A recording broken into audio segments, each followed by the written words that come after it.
Hello guys, আমি Shreya. Welcome to my another vlog. আজ বিকাল বিকাল আমরা সবাই মিলে রেডি হয়ে গিয়েছিলাম ঘুরতে যাওয়ার উদ্দেশ্যে।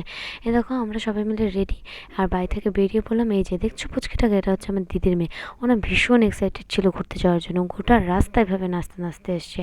এই যে দেখো টোটোতে উঠে পড়েছি আর টোটোতে করে এখন আমরা পৌঁছে যাবো মন্দিরে। এখন দেখো এই যে মন্দিরে পৌঁছে গেলাম। মন্দিরে যেতেও না আমাদের অনেকক্ষণ সময় লেগেছে প্রায়। এ দেখো আমাদের পুচকি সবার আগে আগে ভেতরে চলে গেলাম। এই দেখো প্রথমে দেখলাম একটা শনিদেবের মন্দির, তারপর আমরা আরও আস্তে আস্তে ভিতরে গেলাম।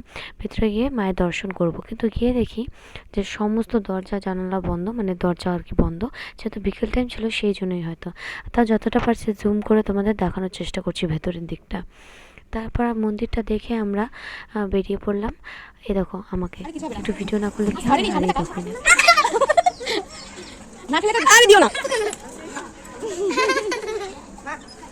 না ভীষণ এক্সাইটেড ছিল। এ দেখো শেষে আবার লাইট জ্বালিয়ে দিয়েছে। তারপর তোমাদের একটু দেখানোর চেষ্টা করছি, মায়ের মুখটা ভীষণ সুন্দর ছিল। আর বিকেলের দিকটা দেখো কি সুন্দর লাগছে না। তারপর আমরা সবাই মিলে বেরিয়ে পড়লাম। আর বাইরে বেরোতেই দেখি ভীষণ সুন্দর হাওয়া বইছে। আর সেখানে আমি আর দিদি মানে মনের সুখে গল্প করতে করতে হেঁটে চলে যাচ্ছি। তো মানে ভীষণ ভালো ছিল ওয়েদারটা সেদিন। তারপর আমাদের কিছু কাজ ছিল, মানে কিছু শপিং ছিল, সেটা আমরা সেরে এখন বেরিয়ে পড়বো। এখন বেরিয়ে যাব কিছু খেতে।